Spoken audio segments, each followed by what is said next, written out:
بسم اللہ الرحمن الرحیم نحمدہ ونصلی ونسلم علی رسولہ الکریم اما بعد۔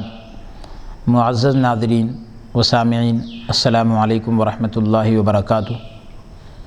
جامعہ انواریہ انٹرنیشنل اور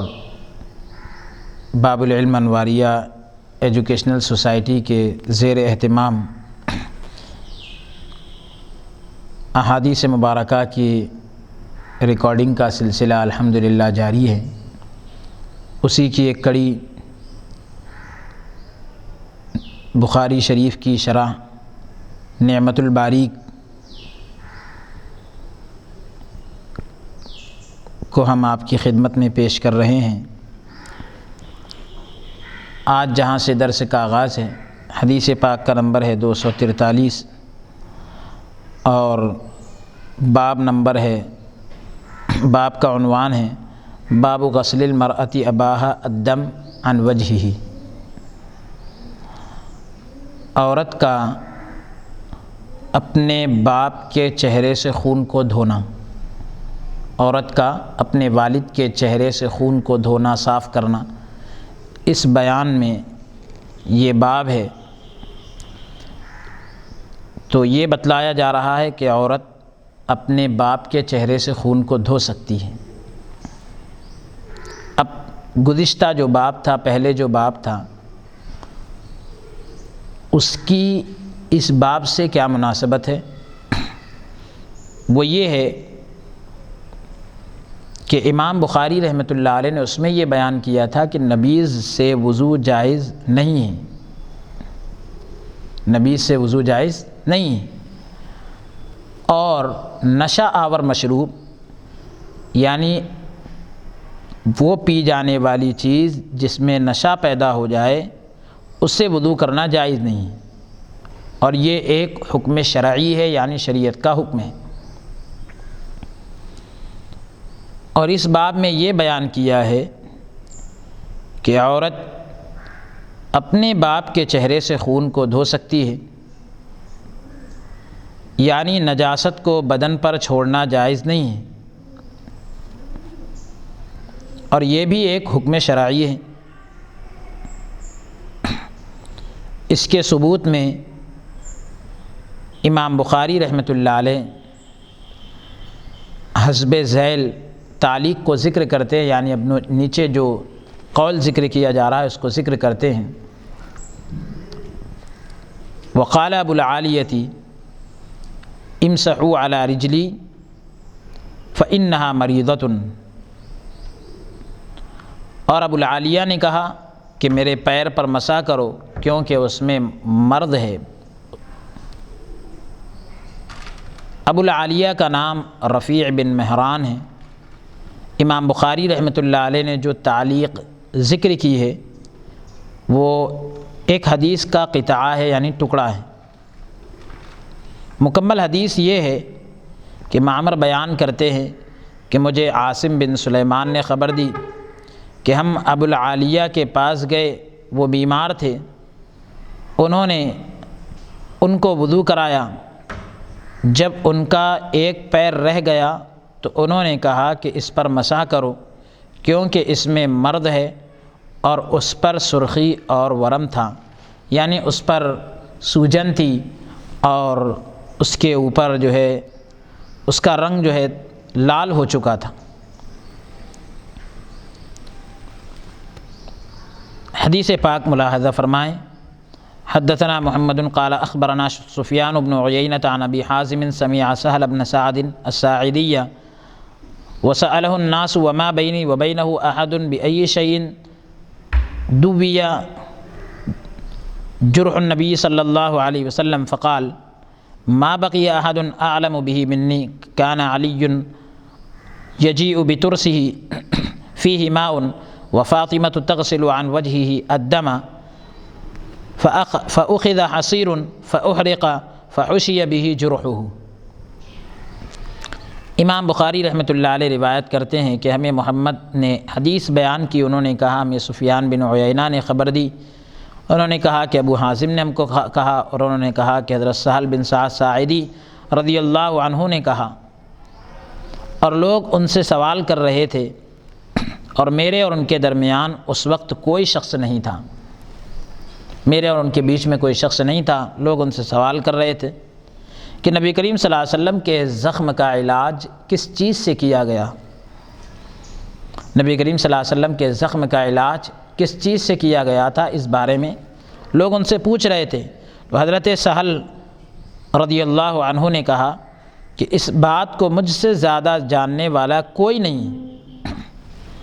حضرت علی رضی اللہ عنہ جو ہے اپنی ڈھال میں پانی لے کر آتے تھے اور سیدہ فاطمہ رضی اللہ عنہا آپ علیہ الصلاۃ والسلام کے چہرے سے خون کو دھوتی تھی۔ پھر ایک چٹائی کو لے کر جلایا گیا اور اس کی راکھ آپ کے زخم میں بھر دی گئی۔ تو اس حدیث پاک کی جو ہے باب کے عنوان کے ساتھ مطابقت اس جملے میں ہے کہ حضرت فاطمہ رضی اللہ عنہا آپ کے چہرے سے خون کو دھوتی تھی، اور باب یہی قائم کیا امام بخاری رحمۃ اللہ علیہ نے کہ عورت کا اپنے باپ کے چہرے سے خون کو دھونا، یہی باب کو قائم کیا، اور اس روایت کے اندر وہ لفظ موجود ہے۔ حدیث کے جو رجال ہیں ان کا تعارف محمد بن سلام، صحیح بخاری کے بعض نسخوں میں اسی طرح ذکر کیا گیا، ابو نعیم نے المستخرج میں اسی طرح لکھا ہے، اور امام ابن ماجہ نے محمد بن صباح، اور انہوں نے سفیان سے روایت کیا۔ دوسرے راوی سفیان بن عیینہ، ان کا تعارف پہلے ہو چکا ہے۔ پھر ابو حازم سلمہ ابن دینار، ان کی وفات 135 ہجری میں ہوئی، اور حضرت سہل بن سعد ساعدی، ان کا نام پہلے حزن تھا، نبی کریم صلی اللہ علیہ وسلم نے بدل کر جو ہے سہل رکھ دیا، اور انہوں نے نبی کریم صلی اللہ علیہ وسلم سے 138 احادیث روایت کی۔ امام بخاری رحمۃ اللہ علیہ نے ان کی 39 احادیث روایت کی ہے۔ یہ 100 سال کی عمر میں 91 ہجری کے اندر وفات پا گئے۔ یہ مدینہ پاک میں فوت ہونے والے آخری صحابی تھے، یعنی مدینہ پاک میں سب سے اخیر میں صحابہ کی فہرست میں انتقال کرنے والے تھے۔ اب حدیث پاک جو نقل کی گئی اس کی تفصیل ذکر کر رہے ہیں۔ حضرت سہل بن سعد ساعدی رضی اللہ عنہ بیان کرتے ہیں کہ جب رسول اللہ صلی اللہ علیہ وسلم کے سر کے اوپر خوت توڑ دیا گیا، یعنی آپ کے سر مبارک پر جو ٹوپی وغیرہ تھی تو اس کو توڑ دیا گیا اور آپ کا چہرہ خون آلود ہو گیا، یعنی آپ کے چہرے مقدس پر خون لگ گیا، تو اس وقت حضرت علی رضی اللہ عنہ جو ہے ڈھال میں پانی لا رہے تھے۔ حضرت سیدہ فاطمہ رضی اللہ عنہا آپ کے چہرے سے خون دھو رہی تھی۔ جب حضرت فاطمہ رضی اللہ عنہا نے دیکھا کہ پانی ڈالنے سے خون زیادہ بہہ رہا ہے، تو پھر انہوں نے جو ہے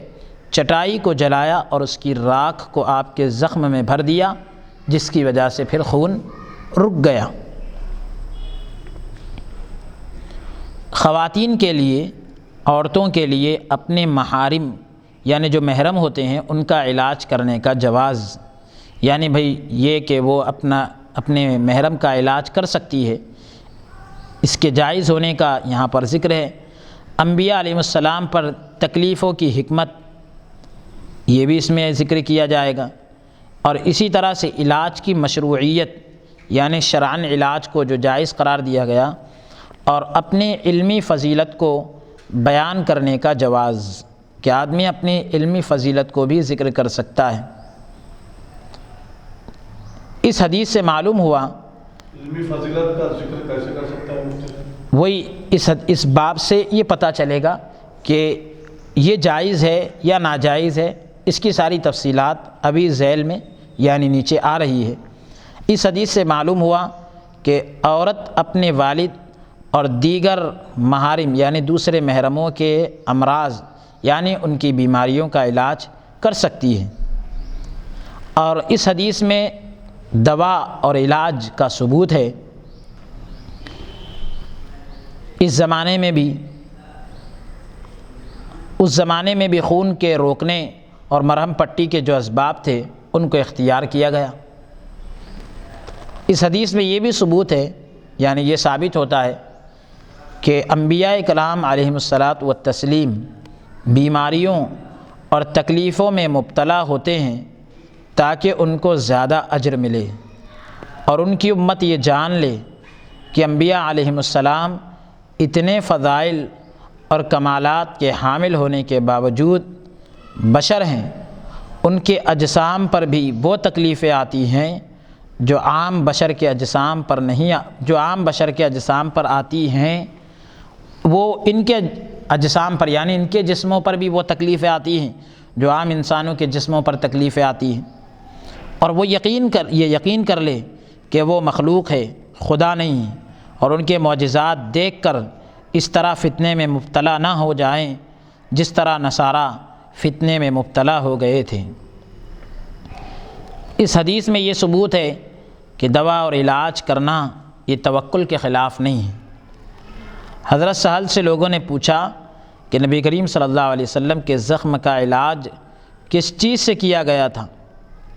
اس سے معلوم ہوا کہ حضور علیہ السلام کے احوال کے متعلق یعنی آپ کی حالتوں کے متعلق سوال کرنا چاہیے۔ حضرت سہل نے کہا کہ اس وقت اس بات کو مجھ سے زیادہ جاننے والا کوئی نہیں۔ اس سے معلوم ہوا کہ ضرورت کے وقت اپنی علمی فضیلت اور بڑائی کو بیان کرنا جائز ہے۔ حضرت سہل نے کیا کہا؟ اس وقت اس بات کو جاننے والا مجھ سے زیادہ جاننے والا کوئی نہیں، تو یہ اپنی علمی فضیلت کو ضرورت کے وقت آپ ظاہر کر سکتے ہیں۔ اب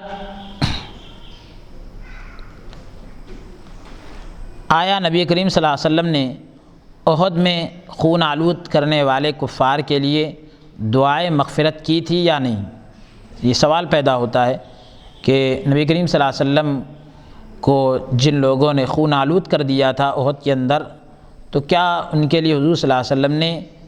دعائے مغفرت کی تھی یا نہیں کی تھی؟ حضرت سہل بن سعد ساعدی رضی اللہ عنہ بیان کرتے ہیں کہ رسول اللہ صلی اللہ علیہ وسلم نے دعا کی تھی، اے اللہ میری قوم کو معاف فرما، کیونکہ بے شک یہ میری نبوت کو نہیں جانتے، یعنی یہ نہیں جانتے کہ میں نبی ہوں۔ ابو حاتم نے کہا کہ نبی کریم صلی اللہ علیہ وسلم نے یہ دعا اس وقت کی تھی جب احد میں آپ کا چہرہ خون آلود ہو گیا تھا یا خون آلود کر دیا گیا تھا،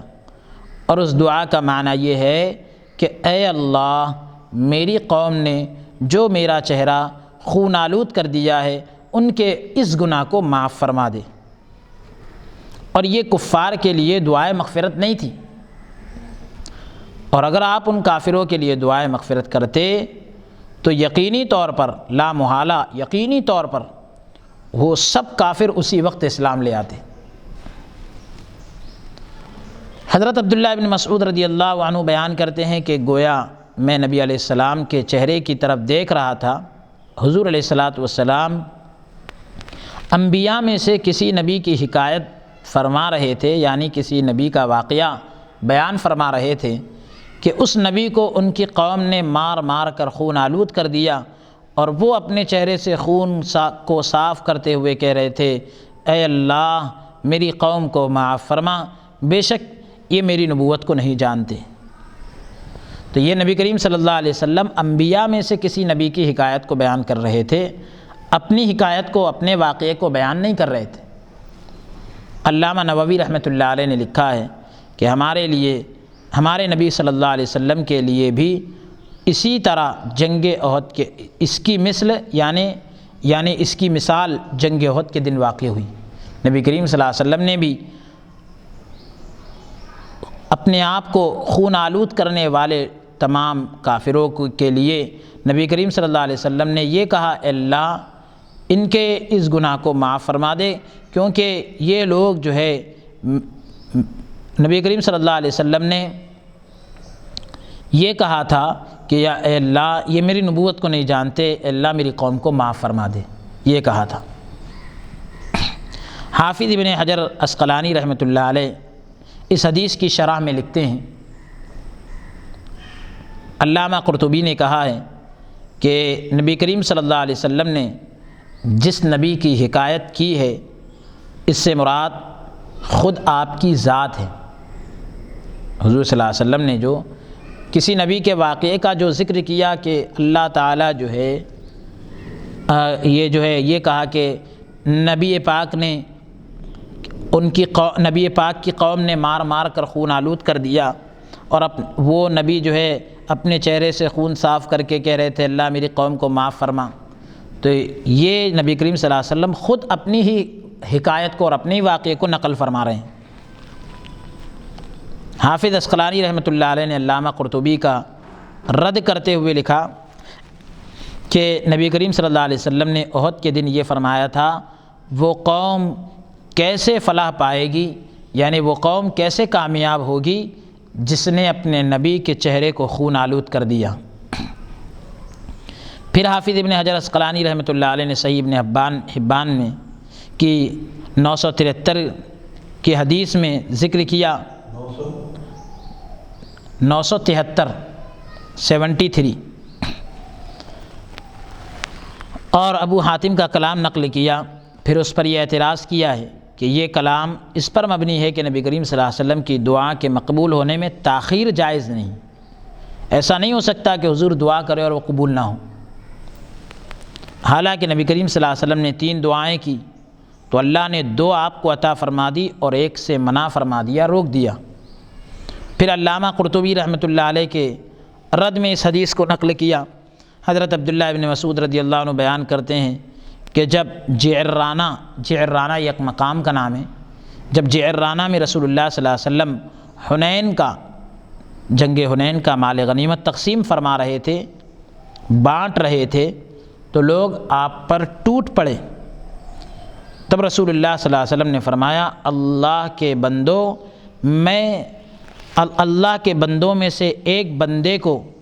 ایک قوم کی طرف مبعوث کیا گیا، بھیجا گیا۔ اللہ کے بندوں میں سے ایک بندے کو ایک قوم کی طرف مبعوث کیا گیا، یعنی بھیجا گیا۔ اس قوم نے اس کو مارا اور خون آلود کر دیا۔ وہ بندہ خون کو اپنی پیشانی سے صاف کر رہا تھا اور کہہ رہا تھا اے میرے رب میری قوم کو معاف فرما، بے شک یہ میری نبوت کو نہیں جانتے۔ حضرت عبداللہ کہتے ہیں کہ گویا کہ میں رسول اللہ صلی اللہ علیہ وسلم کی طرف دیکھ رہا تھا کہ آپ خون کو اپنی پیشانی سے صاف کر رہے تھے اور اس بندے کی حکایت کر رہے تھے اور یہ دعا کر رہے تھے کہ اے میرے رب میری قوم کو معاف فرما کیونکہ یہ نہیں جانتے۔ اس حدیث کو نقل کرنے کے بعد حافظ ابن حجر عسقلانی رحمۃ اللہ علیہ نے لکھا ہے کہ اس حدیث سے ظاہر ہو گیا کہ نبی صلی اللہ علیہ وسلم نے جس نبی کی حکایت کی ہے اس سے مراد خدا آپ کی ذات گرامی نہیں تھی۔ صحیح ابن حبان اور ابو حاتم کی تفسیر کا تقاضا یہ ہے کہ جن کافروں نے آپ کا چہرہ خون آلود کیا تھا، آپ نے ان کے لیے یہ دعا کی تھی کہ اللہ ان کے اس جرم کو معاف فرما دے، اور یہ نبی کریم صلی اللہ علیہ وسلم کا انتہائی یعنی آخری درجے کا صبر اور حلم یعنی بردباری ہے، اور اپنے دشمنوں کے لیے انتہائی عفو و کرم اور اپنی ذات پر ہونے والی زیادتی کو معاف فرمانا ہے، اور ان کے لیے ہدایت اور مغفرت کی دعا کرنا ہے۔ اور انہوں نے آپ کے اوپر جو زیادتی کی تھی اور آپ کا چہرہ خون آلود کیا تھا، اس جرم کو ان کی اس جہالت کی وجہ سے کہ وہ آپ کی نبوت کو پہچانتے نہیں تھے، اس میں ان کو معذور قرار دینا ہے، اور یہ حضور علیہ الصلاۃ والسلام کا خلق عظیم ہے، نبی کریم صلی اللہ علیہ وسلم کے عظیم ترین اخلاق ہے۔ اور وہ جو صحیح بخاری میں ہے کہ آپ علیہ الصلاۃ والسلام نے فرمایا کہ وہ قوم کیسے فلاح پائے گی، کامیاب ہوگی کہ جس نے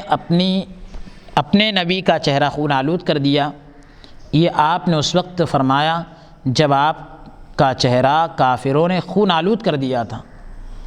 بعد میں آپ پر اپنے مزاج کے مطابق رحمت غالب آ گئی تو آپ نے ان کے لیے معافی کی دعا فرما کر اپنے پہلے قول کی تلافی کر دی، یعنی پہلے والا جو قول تھا کہ وہ قوم کیسے کامیاب ہو سکتی ہے جس نے اپنے نبی کے چہرے کو خون آلود کر دیا، تو اس کی تلافی یعنی اس کو پورا کیا، اس کی بھرپائی کی اس قول سے کہ اللہ ان کو معاف کر دے۔ اور اس میں ہمارے لیے یہ نمونہ ہے کہ اگر کسی ظالم کے ظلم پر ہم فوری طور پر جذبات میں آ کر اس کے خلاف کوئی بات کہیں، جیسا کہ بشریت کا تقاضا ہے، جیسا کہ انسانیت کا تقاضا ہے، تو بعد میں اس کے حق میں دعا کر کے اپنے پہلے قول کی تلافی کر لیں۔ یعنی وہ جو پہلے والے قول جو ہم نے غصے کے طور پر کہہ دیا، جذبات میں آ کر کہہ دیا، اس قول کو جو ہے اس کے ذریعے سے ہم ٹھنڈا کر دیں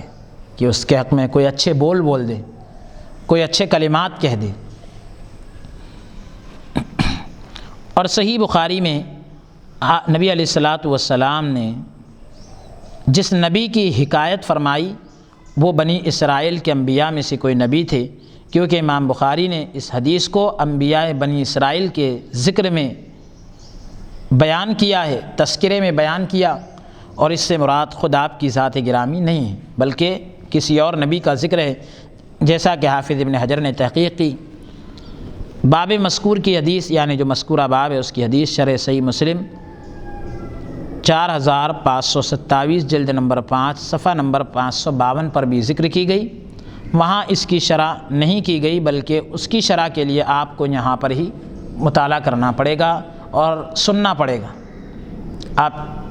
اس ایپیسوڈ کو سن لیں گے تو انشاءاللہ تعالی وہاں اس کی شرح کی ضرورت محسوس نہیں کریں گے۔ اگلا باب ہے باب السواک، مسواک کرنے کا بیان۔ اس باب میں مسواک کرنے کا بیان ہے، اور پچھلے باب سے اس باب کی مناسبت یہ ہے کہ اس باب میں وہ جو پہلے جو باب گیا اس میں چہرے سے خون صاف کرنے کا ذکر تھا، اور اس باب میں دانتوں سے میل کو صاف کرنے کا ذکر ہے، تو دونوں کے اندر اس طرح سے مناسبت ہو گئی۔ اصل مقصود دانتوں کی صفائی ہے۔ اس زمانے میں درخت کی شاخ یا پیلو کی جڑ سے مسواک کر کے دانتوں کو صاف کیا جاتا تھا۔ اب جو ہے آج کے دور میں منجن، ٹوتھ پاؤڈر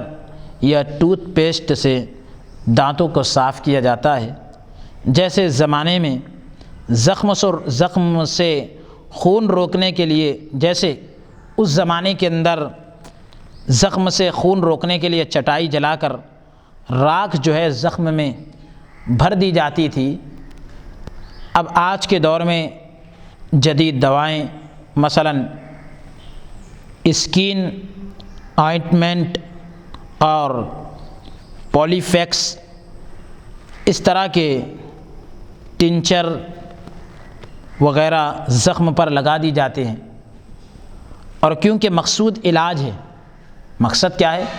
علاج ہے، اور جس طرح ہر زمانے کے عرف اور رواج کے مطابق علاج کیا جاتا ہے، اسی طرح دانتوں کی صفائی بھی ہر زمانے کے عرف کے مطابق ہوگی، اور یہ سنت کے خلاف یا شریعت کے خلاف نہیں۔ امام بخاری رحمۃ اللہ علیہ اس سلسلے میں تعلیق یعنی ایک روایت ذکر کرتے ہیں بغیر سند کے، اور فرماتے ہیں وقال ابن عباس رضی اللہ عنہما بت عند النبی صلی اللہ علیہ وسلم فاستنا۔ ابن عباس رضی اللہ عنہما نے کہا کہ میں نے نبی کریم صلی اللہ علیہ وسلم کے یہاں رات گزاری تو حضور علیہ الصلاۃ والسلام نے دانت صاف کیے، مسواک کیے۔ اب یہ تعلیق اس طویل یعنی لمبی حدیث کا ٹکڑا ہے، قطعہ ہے یعنی ٹکڑا ہے، جس میں یہ ذکر ہے کہ حضرت ابن عباس رضی اللہ عنہما نے اپنی خالہ حضرت میمونہ رضی اللہ عنہا کے یہاں رات گزاری تاکہ نبی کریم صلی اللہ علیہ وسلم کے رات کے معمولات کا مشاہدہ کرے، یعنی دیکھے رات کے جو آپ کے معمولات ہیں، آپ کے رات کے جو اعمال ہیں اس کو دیکھے۔ اس حدیث کا کچھ حصہ گزشتہ ابواب میں یعنی پہلے ابواب میں ذکر ہو چکا ہے، گزر چکا ہے، اور باقی آئندہ ابواب میں آئے گا۔ اگلی حدیث پاک کا نمبر ہے 244۔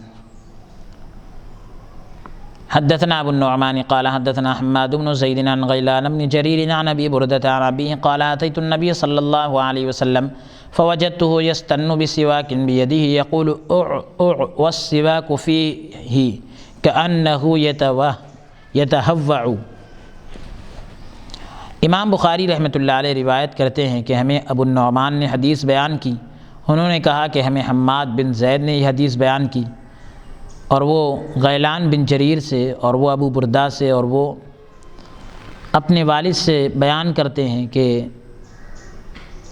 میں نبی کریم صلی اللہ علیہ وسلم کے پاس آیا، اس وقت آپ اپنے ہاتھ میں مسواک لے کر دانت صاف کر رہے تھے اور اوع کر رہے تھے، اور مسواک آپ کے منہ میں تھی، گویا آپ قے کر رہے تھے، یعنی مسواک اچھی طرح کرنے کی وجہ سے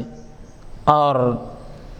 بلغم کی صفائی کی خاطر بعض اوقات انسان کے منہ سے جو ہے آواز نکلتی ہے، تاکہ اس آواز کے ذریعے سے جو اندر بلغم جمع ہوا ہے تو وہ جو ہے باہر آ جائے، اس کی خاطر یہ آواز نکلتی ہے۔ حدیث پاک کے اندر جو راوی ذکر ہوئے ان کے تعارف ذکر ہے، ابو النعمان، یہاں سے ابو النعمان سے مراد محمد بن فضل ہے، حماد بن زید ایک راوی ہے، دوسرے اور تیسرے راوی غیلان بن جریر ہے، یہ 139 ہجری میں وفات پا گئے تھے۔ ابو بردہ ہے، ان کا نام عامر ہے، ابو بردہ کا نام عامر ہے، اور ان کے والد حضرت عبداللہ بن قیس ابو موسیٰ اشعری رضی اللہ عنہ۔ کچھ الفاظ کے معنی یہاں پر ذکر کر دیتے ہیں۔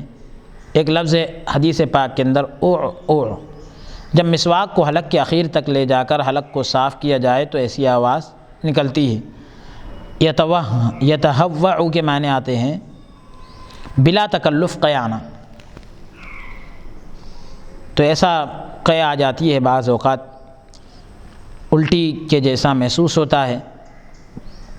مسواک کرنے کا سنت مؤکدہ ہونا، اس کے بارے میں کچھ باتیں ذکر کی جاتی ہے۔ یہ حدیث پاک اس بات پر دلالت کرتی ہے کہ مسواک کرنا سنت مؤکدہ ہے، کیونکہ رسول اللہ صلی اللہ علیہ وسلم دن اور رات ہمیشہ مسواک کرتے تھے، اور مسواک پر دوام کی یعنی ہمیشگی کی دلیل یہ حدیث ہے۔ حضرت عائشہ رضی اللہ عنہا بیان کرتی ہیں کہ حضرت عبد الرحمن بن ابو بکر رضی اللہ عنہما نبی کریم صلی اللہ علیہ وسلم کے پاس آئے، اور میں اپنے سینے کی طرف آپ کا سہارا تھی، اور حضرت عبد الرحمن کے پاس ایک تازہ مسواک تھی جس سے وہ مسواک کر رہے تھے۔ رسول اللہ صلی اللہ علیہ وسلم کی نظر اس کی طرف مسلسل لگی ہوئی تھی، تازہ مسواک کی طرف لگی ہوئی تھی۔ حضرت عائشہ رضی اللہ عنہا فرماتی ہیں کہ میں نے حضرت عبد الرحمن سے وہ مسواک لے کر اس کو اگلے سرے سے کاٹا، یعنی اس کو آگے کے جو حصہ ہوتا ہے اس کو کاٹ دیا، اور پھر اس کو جھاڑا اور پاک کیا، یعنی اس کو صاف کر لیا اچھی طریقے سے، اور پھر نبی کریم صلی اللہ علیہ وسلم کو دی۔ نبی کریم صلی اللہ علیہ وسلم نے اس سے دانت صاف کیے، اور میں نے اس سے زیادہ اچھی طرح کبھی نبی کریم صلی اللہ علیہ وسلم کو دانت صاف کرتے ہوئے نہیں دیکھا، یعنی حضور صلی اللہ علیہ وسلم نے بہت مبالغے کے ساتھ، اچھائی، بہت اہتمام کے ساتھ دانتوں کو اس وقت صاف کیے۔ ہر وقت کرتے تھے لیکن اس وقت کچھ زیادہ ہی اہتمام کیے۔ پھر جب رسول اللہ صلی اللہ علیہ وسلم فارغ ہو گئے تو آپ نے اپنا ہاتھ یا انگلی اوپر اٹھائی، پھر 3 مرتبہ فرمایا رفیق اعلیٰ میں، پھر آپ نے میری ہنسلی اور ٹھوڑی کے درمیان سر ٹکائے ہوئے وصال فرما گئے، یعنی حضور علیہ الصلوۃ والسلام کے مرض الوفات کی بات ہے کہ جس مرض میں آپ کا وصال ہوا، آپ علیہ الصلوۃ والسلام پردہ فرمائے، اس وقت کی یہ حدیث پاک ہے، یہ روایت حضرت عائشہ رضی اللہ عنہا نے بیان کیا۔ مسواک کے مستحب ہونے پر اجماع ہے، یعنی سب کا اتفاق ہے۔ علامہ مرغنانی حنفی رحمۃ اللہ علیہ نے لکھا ہے کہ مسواک کرنا سنت ہے، کیونکہ نبی کریم صلی اللہ علیہ وسلم اس پر دوام کرتے تھے، یعنی اس پر ہمیشگی فرماتے تھے، اور جب مسواک نہ ہو تو انگلی سے دانت صاف کرے، کیونکہ نبی کریم صلی اللہ علیہ وسلم اس طرح کرتے تھے۔ مسواک کرنے کا طریقہ۔ علامہ عبداللہ بن احمد بن قدامہ حنبلی رحمۃ اللہ علیہ لکھتے ہیں کہ اپنے دانتوں اور زبان پر مسواک کرنا چاہیے یا کرے۔ حضرت ابو موسیٰ اشعری رضی اللہ عنہ بیان کرتے ہیں کہ ہمارے پاس رسول اللہ صلی اللہ علیہ وسلم آئے، میں نے دیکھا کہ آپ اپنی زبان پر مسواک کر رہے تھے۔ رسول اللہ صلی اللہ علیہ وسلم نے فرمایا، میں اس قدر مسواک کرتا ہوں کہ مجھے خطرہ ہے کہ میں اپنے منہ کا اگلا حصہ گھسا دوں گا اور ارض کی جانب مسواک کرے، یعنی چوڑان میں مسواک کرے، کیونکہ رسول اللہ صلی اللہ علیہ وسلم نے فرمایا اردن یعنی چوڑان میں مسواک کرو، اور کبھی کبھی تیل لگاؤ اور طاق مرتبہ سرما لگاؤ، یعنی 3 مرتبہ یا 5 مرتبہ اس طریقے سے طاق مرتبہ سرما لگاؤ۔ دائیں طرف سے مسواک کی ابتدا کرنا مستحب ہے، سیدھی طرف سے مسواک کی ابتدا کرنا یہ مستحب ہے۔ حضرت عائشہ رضی اللہ عنہا نے بیان کیا کہ نبی کریم صلی اللہ علیہ وسلم جوتی پہننے میں، کنگھی کرنے میں، وضو کرنے میں اور ہر کام میں دائیں جانب سے ابتدا کرنے کو پسند کرتے تھے۔ سیدھی طرف سے آپ آغاز کرتے تھے، ابتدا کرتے تھے اور اس کو پسند فرماتے تھے، اور مسواک کو دھو لے تاکہ اس مسواک کے اوپر جو گرد و غبار اور میل ہے وہ زائل ہو جائے، دور ہو جائے۔ حضرت عائشہ رضی اللہ عنہا بیان کرتی ہیں کہ رسول اللہ صلی اللہ علیہ وسلم مجھے مسواک دیتے، میں اس کو دھوتی، میں اس سے ابتدا کر کے یعنی شروعات کر کے مسواک کرتی اور پھر اس کو دھو کر آپ کو دیتی۔ مسواک کی موٹائی چھنگلی کے برابر ہونا چاہیے، یعنی جو چھوٹی انگلی ہوتی ہے اس کے برابر ہونا چاہیے، اور اس کی لمبائی 1 بالشت ہو۔ پیلو کی جڑ سے مسواک کرنا مستحب ہے۔ مسواک کرنے کے لیے مسواک کرنے کے وقت کا کوئی پیمانہ نہیں ہے کہ مطلب مسواک 1 منٹ کی جائے، 2 منٹ کی جائے، آدھا گھنٹہ کی جائے۔ اس وقت تک مسواک کرے یہاں تک کہ اس کو یقین ہو جائے کہ اس کے دانتوں کا میل اور پیلاہٹ یعنی پیلا پن زائل ہو گیا، دور ہو گیا۔ المحیط میں مذکور ہے کہ عورتوں کا دنداسہ کرنا مسواک کے قائم مقام ہے، تو کسی بھی چیز سے بہرحال جو ہے آدمی دانتوں کو صاف کر لے، تو یہ انگلی سے، منجن وغیرہ سے اگر آدمی ملتا ہے، برش سے، ٹوتھ برش وغیرہ کا استعمال کرتا ہے، اس کو بھی قائم مقام کہا گیا۔ اگلی حدیث پاک کا نمبر ہے 245۔ حدثنا عثمان بن ابی شیبہ قال حدثنا جریر عن منصور عن ابی وائل عن حذیفہ رضی اللہ عنہ قال کان النبی صلی اللہ علیہ وسلم اذا قام من اللیل یشوس فاہ بالسواک۔ امام بخاری رحمۃ اللہ علیہ روایت کرتے ہیں کہ ہمیں عثمان بن ابی شیبہ نے یہ حدیث بیان کی، انہوں نے کہا کہ ہمیں جریر نے حدیث بیان کی، اور انہوں نے منصور سے، اور انہوں نے ابو وائل سے، اور انہوں نے حضرت حذیفہ رضی اللہ عنہ سے۔ وہ بیان کرتے ہیں کہ نبی کریم صلی اللہ علیہ وسلم جب رات کو اٹھتے تو اپنے منہ کو مسواک سے صاف کرتے تھے۔ تو یہ جو احادیث ذکر کی گئی اس کی شرح صحیح مسلم میں جلد نمبر 1 صفحہ نمبر 910 پر ہے، اور وہاں پر بہت سارے عنوانات بھی ہے کہ مسواک کے لغوی شرعی معنی، مسواک کے متعلق احکام شرعیہ یعنی شریعت کے احکام وغیرہ، اور یہ بھی ذکر کیا گیا کہ منجن اور ٹوتھ پیسٹ وغیرہ سے دانت صاف کرنا بھی مسواک کے حکم میں ہے۔ اور ایک بات یہ ذکر کی گئی کہ احکام شرعیہ کا نبی کریم صلی اللہ علیہ وسلم کی طرف مفوض ہونا، یعنی نبی کریم صلی اللہ تعالیٰ علیہ وسلم کے سپرد ہونا۔ باب دفع السواک الی الاکبر، بڑی عمر کے شخص کو مسواک دینا، یعنی کوئی شخص بڑی عمر کا ہے تو اس کو مسواک دی جائے۔ اس باب میں یہی تذکرہ ہے، اس باب کی باب سابق سے یعنی پچھلے باب سے مناسبت یہ ہے کہ دونوں باب مسواک کے احکام کے تعلق سے ہی ہے۔ حدیث پاک کا نمبر ہے 246۔ وقال عفان قال حدثنا صخر بن جويرية عن نافع عن ابن عمر رضی اللہ عنہما ان النبی صلی اللہ علیہ وسلم قال ارانی اتسوق بسواک فجاءنی رجلان احدهما اکبر من الآخر فناولت السواک الاصغر منهما فقیل لی کبر فدفعته الى الاکبر منهما۔ قال ابو عبد اللہ اختصره نعیم عن ابن المبارک عن اسامة عن نافع عن ابن عمر رضی اللہ عنہم۔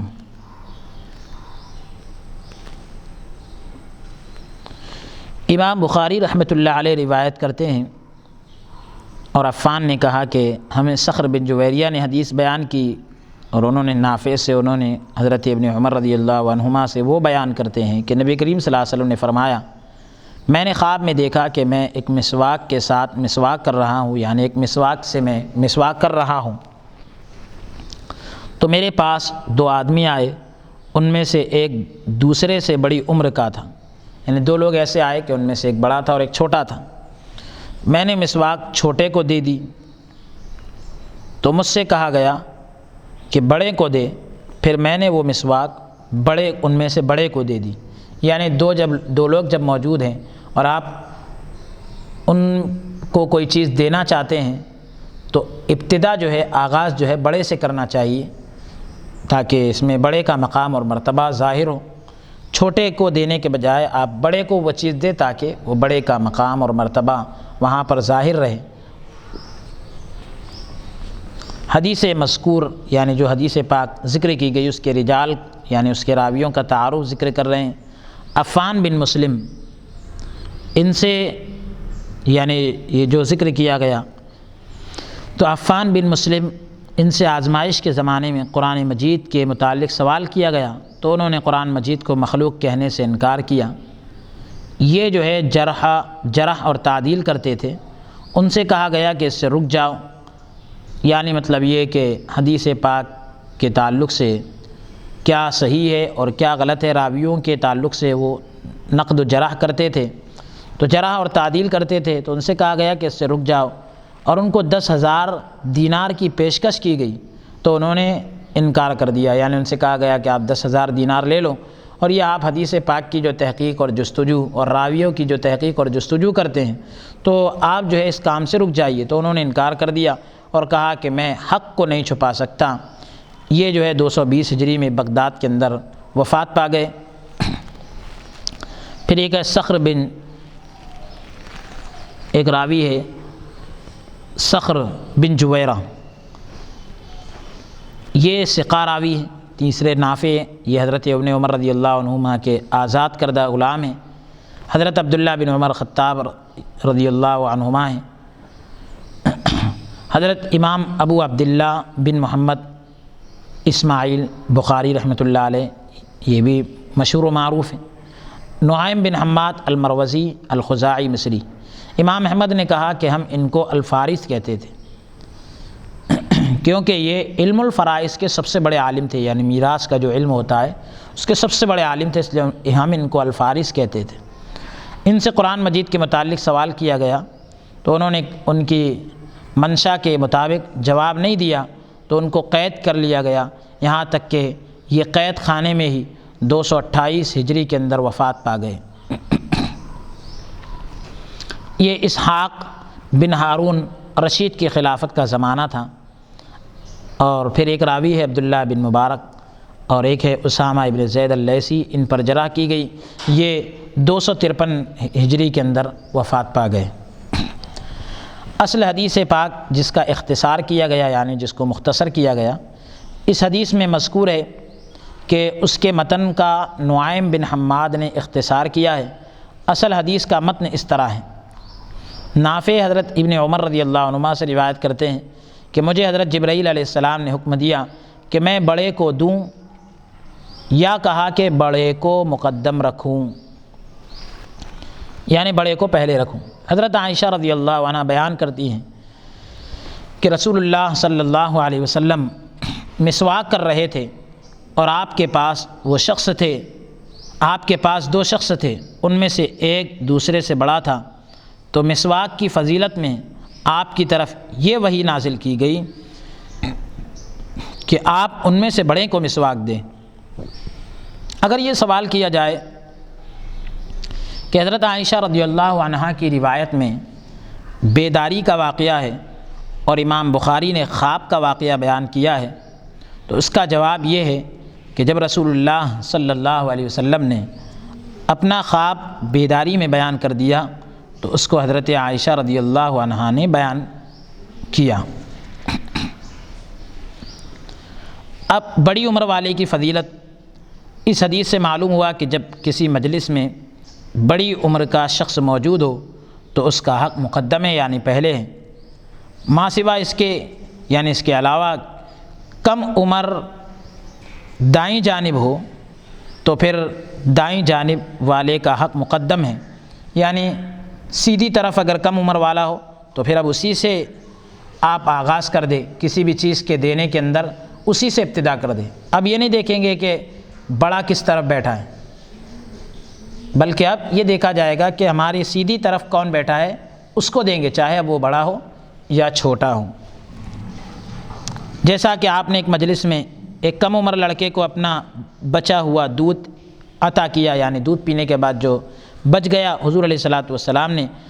کم عمر والے لڑکے کو دیا کیونکہ وہ سیدھی جانب تھے۔ اور حضرت حویسہ اور محیسہ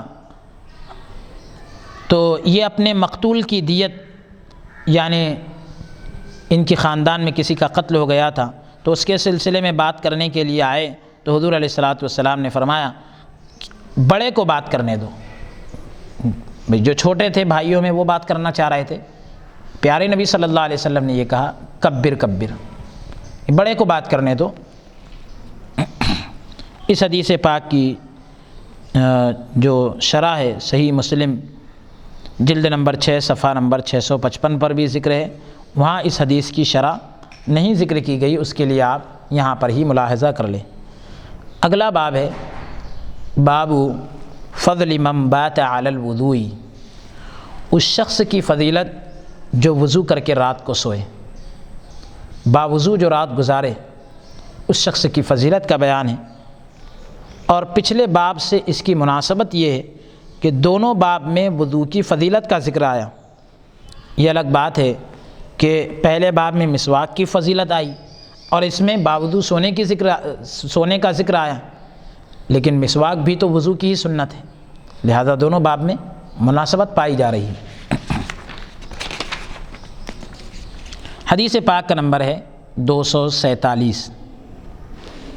حدثنا محمد بن مقاتل قال اخبرنا عبد الله قال اخبرنا سفيان عن منصور عن سعد بن عبيدة عن البراء بن عازب رضي الله عنه قال قال للنبي صلى الله عليه وسلم اذا اتيت مضجعك فتوضأ وضوءك للصلاة ثم اضطجع على شقك الايمن ثم قل اللهم اسلمت وجهي اليك وفوضت امري اليك والجأت ظهري اليك رغبة ورهبة إليك لا ملجأ ولا منجا منك إلا إليك اللهم آمنت بكتابك الذي أنزلت اللهم آمنت بكتابك الذي أنزلت وبنبيك الذي أرسلت فإن مت من ليلتك فأنت على الفطرة وجعلهن آخر ما تتكلم به قال فرددتها على النبي صلى الله عليه وسلم فلما بلغت اللهم آمنت بكتابك الذي أنزلت قلت ورسولك قال لا ونبيك الذي أرسلت۔ امام بخاری رحمۃ اللہ علیہ روایت کرتے ہیں کہ ہمیں محمد بن مقاتل نے حدیث بیان کی، انہوں نے کہا ہمیں عبداللہ نے خبر دی، انہوں نے کہا ہمیں سفیان نے خبر دی منصور سے، انہوں نے کہا کہ سعد بن عبیدہ نے خبر دی، اور انہوں نے نقل کیا حضرت براء بن عازب رضی اللہ عنہ سے۔ حضرت براء بن عازب رضی اللہ عنہ نے بیان کیا کہ مجھ سے نبی کریم علیہ الصلاۃ والسلام نے فرمایا جب تم اپنے بستر پر جاؤ تو اس طرح وضو کرو جس طرح نماز کے لیے وضو کرتے ہو، پھر دائیں کروٹ پر لیٹ جاؤ، سیدھی کروٹ پر لیٹ جاؤ، پھر یہ دعا پڑھو دعا آپ کے سامنے عربی میں پڑھی جا چکی ہے، اب اس کا ترجمہ سماعت فرمائیں کہ اے اللہ، میں نے اپنا چہرہ تیری طرف جھکا دیا اور اپنا معاملہ تیرے سپرد کر دیا، اور میں نے تیرے ثواب کی رغبت سے اور تیرے عذاب کے خوف سے تجھ ہی کو اپنا پشت پناہ بنا دیا، یعنی میں تیری ہی پناہ میں آ گیا، تیرے سوا کوئی پناہ کی اور نجات کی جگہ نہیں۔ اے اللہ، میں تیری اس کتاب پر ایمان لایا جو تو نے نازل کیا، اور میں تیرے اس نبی پر ایمان لایا جس کو تو نے بھیجا ہے۔ پھر اگر تم، نبی کریم علیہ الصلوۃ والسلام آگے فرما رہے ہیں، پھر اگر تم اس رات میں فوت ہو گئے، یعنی انتقال اگر تمہارا اس رات میں ہو جاتا ہے تو فطرت پر فوت ہوئے، فطرت پر تمہارا انتقال ہوا۔ فطرت سے مراد فطرت اسلام ہے۔ تو اس دعا کو سب سے اخیر میں پڑھنا، یعنی اب اس کے بعد کوئی بات چیت نہیں، یہ دعا پڑھ کر سو جانا۔ حضرت براء رضی اللہ عنہ نے کہا کہ میں نے اس دعا کو نبی کریم صلی اللہ علیہ وسلم کے سامنے دہرایا، ریپیٹ کیا۔ جب میں ان کلمات پر پہنچا کہ عربی کے الفاظ یہ ہے، اللہم آمنت بکتابک الذی انزلت، یہاں پر میں پہنچا تو میں نے کہا وبنبیک الذی ارسلت کے الفاظ تھے، وبنبیک الذی ارسلت، پیارے نبی صلی اللہ علیہ وسلم نے ایسا ہی فرمایا تھا، وبنبیک الذی ارسلت۔ تو حضرت براء نے کہا کہ میں نے یہ کہہ دیا ورسولک الذی، نبی کے بجائے رسول کا لفظ میں نے استعمال کیا۔ تو حضرت براء کہتے ہیں کہ جب میں ان کلمات پر پہنچا تو اے اللہ، میں تیری اس کتاب پر ایمان لایا جس کو تو نے نازل کیا، تو میں نے یہ کہہ دیا اور میں تیرے اس رسول پر ایمان لایا جس کو تو نے بھیجا۔ تو حضور علیہ الصلوۃ والسلام نے فرمایا کہ وہی کہو جو میں نے کہا، کیا کہ میں تیرے اس نبی پر ایمان لایا جس کو تو نے بھیجا۔ تو یعنی اس سے یہ پتہ چلتا ہے کہ دعاؤں کے اندر جو کلمات پیارے نبی صلی اللہ علیہ وسلم سے نقل کیے گئے، وہی کلمات کو ہم ہو بہو سیم ٹو سیم اگر دہرائیں گے تو اس کی رونق اور اس کی نورانیت الگ ہے۔ سبحان اللہ۔ یعنی ہم ایسا نہ سوچے کہ نبی رسول کے بجائے نبی کہہ دیے، نبی کے بجائے رسول کہہ دیے تو کیا فرق پڑے گا۔ تو آپ حضرات اس کو جو ہے اپنے ذہن میں رکھیں۔ اب اس حدیث کے 6 رجال ہے، سب کا تعارف پہلے ہو چکا ہے، جتنے راوی ہیں سب کا پہلے تعارف ہو چکا ہے۔ دعا میں مذکور جو بعض یعنی کچھ کلمات ہیں ان کے معنی ذکر کر رہے ہیں۔ ایک تو یہ کہ میں نے اپنے چہرے کو تیری طرف جھکا دیا، اس کا معنی یہ ہے کہ میں نے اپنی ذات کو تیرا فرما بردار بنا دیا، خود کو تیرا فرما بردار تابع دار بنا دیا، اور تیرے احکام کا اطاعت کرنے والا بنا دیا، اور میرے تمام اعضاء تیرے احکام کے، تیرے تمام حکموں کے تابع ہیں، اور اپنا معاملہ تیرے سپرد کر دیا۔ اس کا مطلب یہ کہ میں نے اپنے آپ کو تسلیم و رضا کا خوگر بنا دیا، یعنی اپنے آپ کو تسلیم اور رضا، یعنی بس میں یہ چاہتا ہوں کہ تو راضی ہو جائے، اور بس تو نے جو کہا میں مان لوں، بس میں اسی کا چاہنے والا بن گیا، اور قضا اور قدر پر راضی ہو گیا، یعنی تیرے طرف سے جو فیصلہ ہے، تقدیر ہے، بس میں اس پر راضی ہوں، میری عقل کا میں استعمال نہیں کرتا، بس میں نے اپنے آپ کو تیرے تابع کر دیا، تجھی کو اپنا پشت پناہ بنا دیا، پشت پناہ بنا دیا۔ اس کا مطلب یہ کہ میں نے اپنے تمام معاملات میں تجھ پر توکل یعنی بھروسہ کیا اور تجھی پر اعتماد کیا۔ تو تم فطرت پر فوت ہو گئے، آخر میں حدیث پاک میں ہے کہ اگر تم اس رات فوت ہوئے، انتقال کر گئے تو فطرت پر انتقال ہوا۔ اس کا مطلب کیا؟ یعنی دین اسلام پر تمہارا انتقال ہوا، ایمان پہ خاتمہ، ایمان پر تمہارا خاتمہ ہوا۔ اور فطرت کا معنی ہے سنت، اور اس کا معنی یہ ہے کہ دین قویم پر، مضبوط دین پر اور ملت ابراہیمی پر آپ کا انتقال ہوا ہے، کیونکہ حضرت ابراہیم علیہ السلام نے کہا تھا اسلمت لرب العالمین، میں نے رب العالمین کے لیے سر اطاعت کو خم کر دیا، یعنی اطاعت کے لیے اپنے آپ کو جھکا دیا۔ اسی طرح جب وہ کہے گا میں نے اپنے چہرے کو تیری طرف جھکا دیا، تو اس کا معنی ہے میں نے اپنے آپ کو تیرے سپرد کر دیا، کیونکہ نفع کے حاصل کرنے اور ضرر کو دور کرنے کی مجھ میں طاقت نہیں، مجھ میں قدرت نہیں، بس میرا معاملہ تیرے حوالے ہے، تو جو چاہے کر۔ بندہ اپنے آپ کی عاجزی اور بے بسی کو اللہ کے سامنے کس طرح سے پیش کر رہا ہے۔ پیارے نبی صلی اللہ علیہ وسلم کتنی جامع دعا سکھا رہے ہیں۔ اور ایک ہے وَبِنَبِيِّكَ الَّذِي أَرْسَلْتَ کی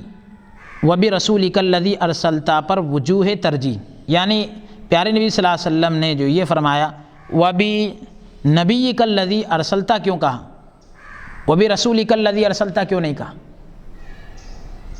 تو دیکھیے آپ حضرت برا نے جب کلمات دعا کو دہرایا تو کہا کہ میں تیرے اس رسول پر ایمان لایا جس کو تو نے بھیجا، خدا کی طرف اشارہ ہے، اے اللہ میں تیرے اس رسول پر ایمان لایا جس کو تو نے بھیجا۔ تو پیارے نبی نے فرمایا کہ نہیں، یہ کہو کہ میں تیرے اس نبی پر ایمان لایا،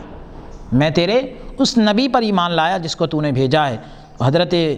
یعنی حضور علیہ الصلوۃ والسلام نے حضرت برا کے تبدیل شدہ یعنی تبدیل کیے ہوئے الفاظ کو رد کر دیا۔ اس کی چند وجوہات ہیں رد کیوں کیے پیارے نبی صلی اللہ علیہ وسلم نے۔ ایک تو یہ کہ نبی کریم صلی اللہ علیہ وسلم نے جو فرمایا تھا کہ بھئی میں تیرے اس نبی پر ایمان لایا جس کو تو نے بھیجا، اس میں نبوت اور رسالت دونوں کے وصف آ گئے۔ آپ الفاظ پر غور کریں، بِنَبِيِّكَ الَّذِي أَرْسَلْتَ، تو نبی کا بھی ذکر آ گیا، نبوت کا بھی ذکر آ گیا اور رسالت کا بھی ذکر آ گیا۔ اور اگر آپ یہ کہیں گے کہ بِرَسُولِكَ الَّذِي أَرْسَلْتَ تو صرف رسالت کا ہی تذکرہ ہو رہا ہے، تو اس لیے دونوں وصف آ گئے۔ حضرت برا نے جو کہا تھا کہ میں تیرے اس رسول پر ایمان لایا جس کو تو نے بھیجا، اس میں صرف رسالت کا ہی ذکر ہے، نبوت کا ذکر نہیں۔ تو وصف رسالت کا تکرار اس میں پایا جا رہا ہے، یعنی ریپیٹ، رسالت کی بات ڈبل آ رہی ہے، کیونکہ بھیجا بھی جو ہے وہ رسالت کے معنی میں آتے ہیں۔ اب دوسری ایک بات، ایک وجہ تو یہ ہو گئی، دوسری وجہ یہ کہ وظائف اور اذکار کے جو الفاظ ہیں، ذکر و اذکار آپ جو وظائف پڑھتے ہیں اس کے جو الفاظ ہیں وہ توقیفی ہوتے ہیں، یعنی مطلب یہ کہ توقیفی کا مطلب یہ کہ ان میں انہی الفاظ کا اثر ہوتا ہے اور انہی پر اجر ملتا ہے جو بتائے جاتے ہیں۔ آپ وظائف میں ذکر و اذکار میں اپنی طرف سے الفاظ ایڈ نہیں کر سکتے، جو ہے وہی، تو اس کی برکتیں اپنی جگہ ہیں، اور اپنی طرف سے الفاظ بدلنے سے وہ اثر نہیں ہوتا اور نہ ہی وہ اجر ملتا ہے۔ اس لیے نابینا صحابی کو رسول اللہ صلی اللہ علیہ وسلم نے جو دعا تعلیم فرمائی تھی، اللہم انی اسألک واتوجہ الیک بمحمد نبی الرحمت یا محمد انی قد توجہت بک الی ربی فی حاجتی ہذہ لتقضی اللہم فشفعہ فی۔ بعض علماء نے کہا کہ اس حدیث میں یا محمد کو یا رسول اللہ سے بدل دینا چاہیے۔ بعض علماء نے کہا ہے کہ اس حدیث میں جو ہے نا یا محمد انی قد توجہت بکا، تو اس حدیث میں یا محمد کے لفظ کو یا رسول اللہ سے بدل دینا چاہیے، لیکن ان علماء کا یہ کہنا صحیح نہیں ہے۔ صحیح وہی ہے جو رسول اللہ صلی اللہ علیہ وسلم نے فرمایا۔ پیارے نبی صلی اللہ علیہ وسلم نے جو دعا تعلیم فرمائی اس میں یا محمد کے لفظ ہیں، تو آپ اس کو یا محمد ہی کہوں، اور آپ کے بتائے ہوئے الفاظ کو اپنی رائے سے بدل دینا جائز نہیں ہے۔ جیسا کہ حضرت برا نے بنبی کا کی جگہ برسولی کا کہا، تو حضور نے فرمایا کہ نہیں، وہی کہو جو میں نے کہا تھا۔ یہ بھی ہو سکتا ہے، تیسری وجہ بتا رہے ہیں کہ یہ بھی ہو سکتا ہے کہ نبی کریم صلی اللہ علیہ وسلم کو دعا کے انہی الفاظ کی وحی کی گئی ہو، تو یہ الفاظ اب کیا تھے؟ توقیفی تھے، آپ نے انہی الفاظ کو لازم قرار دیا، ضروری قرار دیا، کیونکہ بھائی وحی میں ایسے ہی الفاظ آئے ہیں۔ چوتھی وجہ، نبی کا لفظ تو نبأ سے بنا ہے جس کے معنی ہے خبر دینا، برابر، جس کے معنی ہے، یا نبوت سے بنا جس کے معنی ہے بلندی، اور نبی کو اس لیے نبی کہتے ہیں کہ وہ غیب کی خبریں دیتا ہے اور اپنی امت پر بلند ہوتا ہے۔ تو جب بنبیک الذی ارسلتا کہا تو یہ دونوں معنی کو حاصل ہو گیا، اور جب برسولک الذی ارسلتا کہا تو صرف رسالت کا معنی آیا، لغوی اعتبار سے بھی بتا رہے ہیں۔ پانچویں وجہ، وبرسولک الذی ارسلتا کے الفاظ ملائکہ کے بھیجے جانے کو بھی شامل ہو سکتے ہیں، ملائکہ کے بھیجے جانے کو بھی شامل ہو سکتے ہیں، کیونکہ وہ بھی رسول ہے ایک معنی میں، وہ بھی بھیجے جاتے ہیں، جن کو اللہ نے بھیجا ہے ملائکہ بھی تو بھیجے جاتے ہیں۔ اور جب بنبیک الذی ارسلتا کہا تو اب ملائکہ کے بھیجے جانے سے اس میں احتراز ہو گیا، یعنی اب ملائکہ اس میں شامل نہیں ہوں گے، یہاں آپ صرف پیارے نبی صلی اللہ علیہ وسلم اور وہ انبیاء اکرام جس کو اللہ تعالیٰ نے مبعوث کیا ہے انہی کی بات چل رہی ہے۔ حافظ ابن حجر عسقلانی رحمۃ اللہ علیہ چھٹی وجہ بیان کی جا رہی ہے کہ حافظ ابن حجر عسقلانی نے یہ وجہ بھی بیان کی ہے کہ نبی کے لفظ میں رسول کے لفظ سے زیادہ تعریف ہے، زیادہ مدح تعریف ہے، نبی کے لفظ میں رسول کے لفظ سے زیادہ مدح یعنی تعریف ہے۔ لیکن علامہ عینی نے اس وجہ کو رد کر دیا اور کہا ہے کہ بلکہ رسول کے لفظ میں نبی سے زیادہ مدح یعنی تعریف ہے، کیونکہ رسالت نبوت کو مستلزم ہوتی ہے یعنی لازم ہوتی ہے، اور نبوت رسالت کو مستلزم نہیں ہوتی، یعنی ایسا نہیں ہے کہ جو نبی ہو وہ رسول بھی ہو، لیکن جو رسول ہوگا وہ نبی بھی ہوگا۔ میں کہتا ہوں کہ حافظ ابن حجر کی بات صحیح ہے، کیونکہ عربی میں رسول کا لفظ رسول اللہ کے ساتھ خاص نہیں ہے، بلکہ ہر سفیر اور قاصد اور پیغام لانے والے کو رسول کہا جاتا ہے، جبکہ نبی کا لفظ نبی کے ساتھ خاص ہے۔ سبحان اللہ، سبحان اللہ۔ اس کا اطلاق غیر نبی پر نہیں ہوتا، یعنی یہ لفظ غیر نبی کے لیے نہیں بولا جاتا، نبی کا جو لفظ ہے غیر نبی کے لیے نہیں بولا جاتا، اور رسول ہر پیغام پہنچانے والے کو بھی کہہ سکتے ہیں، یا آپ یہ کہہ لیجئے کہ کوئی بھی قاصد ہے پیغام لاتا ہے اس کو بھی رسول کہہ سکتے ہیں۔ تو یہ جو وصف ہے مخصوص ہے، نبی والا جو وصف ہے یہ مخصوص ہے، خاص ہے، جبکہ رسول کا جو لفظ ہے وہ خاص نہیں ہے، مخصوص نہیں ہے۔ اس لیے نبی کے لفظ میں رسول کے لفظ سے زیادہ مدح ہے، اس لیے آپ نے فرمایا کہ نہیں، وَبِنَبِيِّكَ الَّذِي أَرْسَلْتَ ہی کہو، آپ وَبِرَسُولِكَ الَّذِي أَرْسَلْتَ مت کہو۔ روایت بالمعنی کا جواز، یعنی رات کو وضو کر کے اور اللہ کا ذکر کر کے سونا، دائیں کروٹ پر سونا اور موت کے وقت کلمہ طیبہ پڑھنے کی دعا کرنا، یہ اب اس باب کے تحت بتلا رہے ہیں کہ بعض علماء نے کہا کہ اس حدیث سے معلوم ہوا کہ روایت بالمعنی جائز نہیں، یعنی آپ معنوی طور پر کوئی روایت نقل نہیں کر سکتے، بلکہ جب حدیث روایت کی جائے تو وہی الفاظ کہنے ضروری ہے جو رسول اللہ صلی اللہ علیہ وسلم نے فرمائے۔ میں کہتا ہوں کہ دعائیہ الفاظ کی حد تک یہ بات صحیح ہے، علامہ غلام رسول سعیدی فرما رہے ہیں کہ دعائیہ الفاظ کی حد تک یہ بات صحیح ہے، لیکن یہ عام قاعدہ نہیں ہے، جبکہ اس حدیث میں نبی کی جگہ رسول کے لفظ کو منع کرنے کی اور بھی وجوہات بیان کی گئی، جن کو ہم نے بیان کیا ہے۔ روایت بالمعنی کے جواز یعنی روایت بالمعنی کے جائز ہونے کے دلائل اپنی جگہ مذکور ہے، ذکر کیے گئے، اس پر اجماع ہے، اتفاق ہے کہ حدیث کا ترجمہ کرنا جائز ہے، یہ روایت بالمعنی کے جواز کی ایک دلیل ہے، ورنہ پھر حدیث کا ترجمہ کرنا بھی جائز نہیں ہوتا۔ اس حدیث سے معلوم ہوا کہ رات کو وضو کر کے سونا اور اللہ سے دعا کر کے سونا یہ مستحب عمل ہے۔ اس حدیث میں یہ تلقین کی گئی کہ دائیں کروٹ پر سونا چاہیے۔ اطباء یعنی ڈاکٹرز وغیرہ حضرات کہتے ہیں، علم طب کے ماہرین کہتے ہیں کہ بائیں کروٹ پر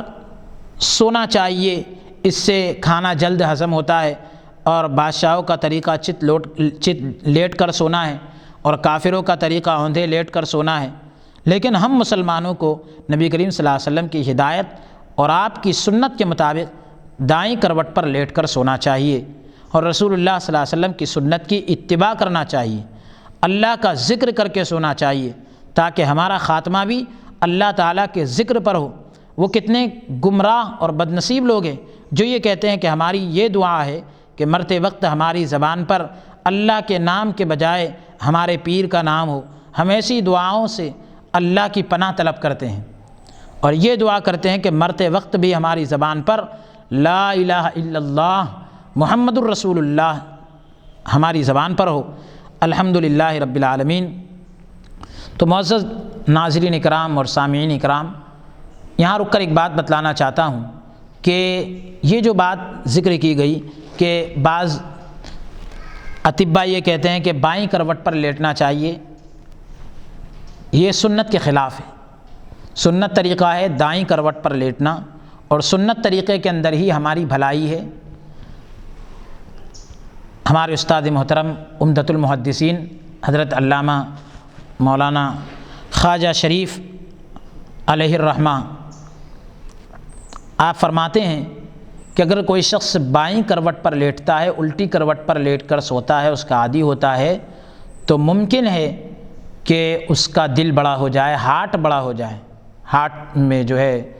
دل بڑا ہو جانے سے مطلب یہ کہ اس کی جو جسامت ہوتی ہے اس کے اندر اضافہ ہو جائے، اور یہ بہت بڑا مرض ہوتا ہے، اور یہ مرد بائیں کروٹ لیٹنے کی وجہ سے عموماً پیدا ہوتا ہے، اس لیے بائیں کروٹ لیٹنے سے بالکل بچنا چاہیے۔ تو الحمدللہ یہاں پر کتاب الوضو اب ختم ہو چکا، اب انشاءاللہ کتاب الغسل شروع ہوگا، اور